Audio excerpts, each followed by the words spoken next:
All right, my little pre-cal pumpkins, we are going to talk about slant asymptotes. What are they? Well, they are called oblique or slant asymptotes in the form of y equals x. The graph can cross these because they don't occur at restricted values like vertical asymptotes. So a graph can cross a slant asymptote or a horizontal asymptote, but never a vertical asymptote. And remember, try to keep in mind that y equals x is essentially just this line right here. Y equals x, okay? That's why we call them slant asymptotes, right? Okay, so you will only have a slant asymptote if two things are true. If the denominator degree is 1 or greater, and if the numerator has exactly 1 more degree than the denominator. If you will recall, in our rules for horizontal asymptotes, remember when the degree of the numerator is greater than the denominator degree, there is no horizontal asymptote.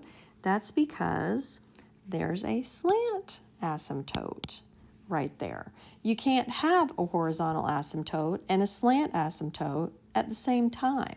So that is what you need to remember. You can't have a slant asymptote and a horizontal asymptote at the same time, because their rules are conflicting with one another, all right? So just like I abbreviated horizontal and vertical asymptote, I'm also going to abbreviate these as SA, slant asymptote. So how do we find these? Well, you're gonna love this. We use synthetic division, or long division,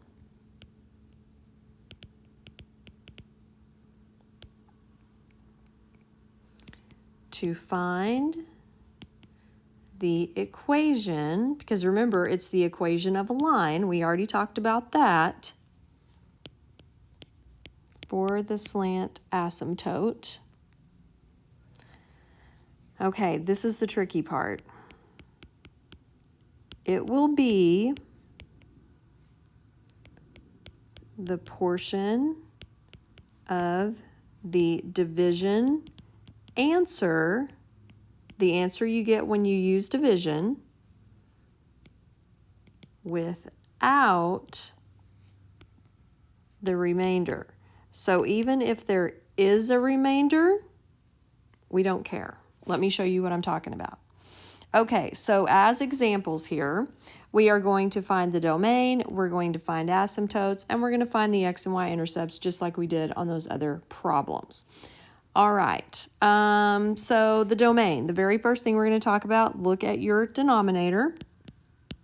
The domain is going to be all x, such that x can't be -1. Oh, I didn't factor, did I, kids? Shame on me. All right, so don't forget to factor. Just in cases. All right, so, and yes, I was quoting a movie, just in cases. Never mind. You probably don't know. I know it's just in case. Okay, I'm losing my topic here. All right, so I want you to notice that the degree in the numerator is 1 more than it is in the denominator. That's because we have to use division. Are you with me? So the denominator has to go into the numerator so many times. So we are going to look at that first. Also notice that we do have a vertical asymptote at -1. So now we are going to use long division So x squared minus x divided by x plus 1. X, how many, x times what gives me x squared? X. So I've got x squared plus x. Remember, you change your signs. I get negative 2x. X times what gives me negative 2x? Negative 2. Kids, pay attention. Once I do this, see, because I don't have a constant here. Sorry, I'm getting tired. I probably should have stopped the video already. It's okay. So I've got no constant out here. So when I distribute this negative 2 here to get negative 2x and then negative 2, I want you to notice what's going to happen. I'm going to end up with a remainder. Well, remember what the rule is up here. It will be the portion of the division answer without the remainder. So if you'll notice here when I'm writing out my answer, once I get to the constant of 2, whatever happens after that, I don't care, because my slant asymptote is occurring at y equals x minus 2. I don't care about the remainder. So once I get to my constant in my answer right here, I am done.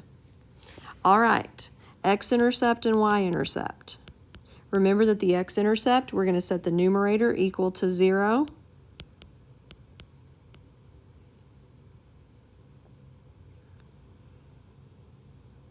All right. Dang it. Sorry, kids. This video's a wreck, isn't it? I'm so sorry. I'm going to use my factored version. That's what yeah. So I'm going to set x equal to 0 and x minus 1 equal to 0. So this is going to have 2 x-intercepts, and that's okay. And then the y-intercept is going to be y equals 0 squared minus 0 over 0 plus 1. There you go. All right, next example. Let's factor this puppy. I know you're excited. Well, you're probably not, but it's okay. So negative, positive, okay. So my domain, of course. Amy. Sorry, kids. I know, I'm a wreck. I'm sorry. Hey, at least I'm entertaining. Could be worse. So my vertical asymptote is 1. The degree of my numerator is 1 more than my degree in my denominator, so I'm definitely going to have a slant asymptote.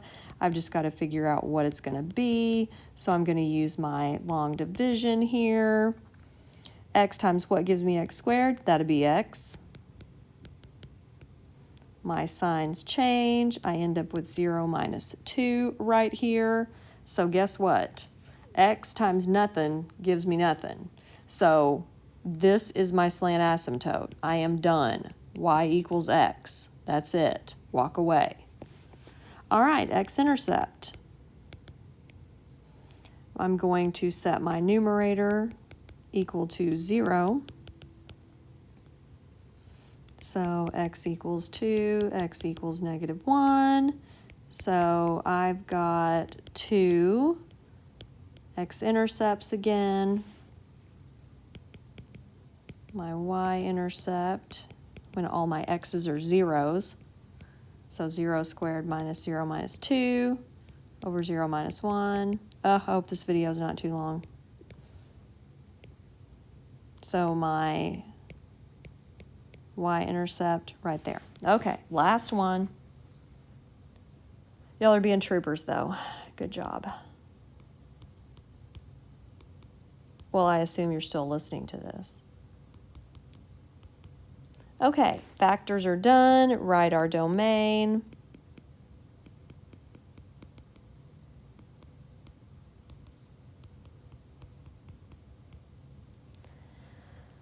Vertical asymptotes occur at x equals -4, x equals 3. My degree in my numerator is 1 more than in the denominator, so I'm definitely going to use long division. This is a little weird looking. Don't freak out. I'm going to have some extra space here. All right. X squared times what gives me 2x cubed? That'd be 2x. So I've got 2x cubed plus 2x squared minus 24x. All right, all my signs change. X squared times what gives me -2x squared? -2. Okay, we're at the constant. I don't need to keep going. I'm done. Y equals 2x minus 2 for my slant asymptote. All right, y-intercept. Set the numerator equal to 0. So I'm going to have 0, 0 here. And of course, my y-intercept is also going to be 0, 0. Magic!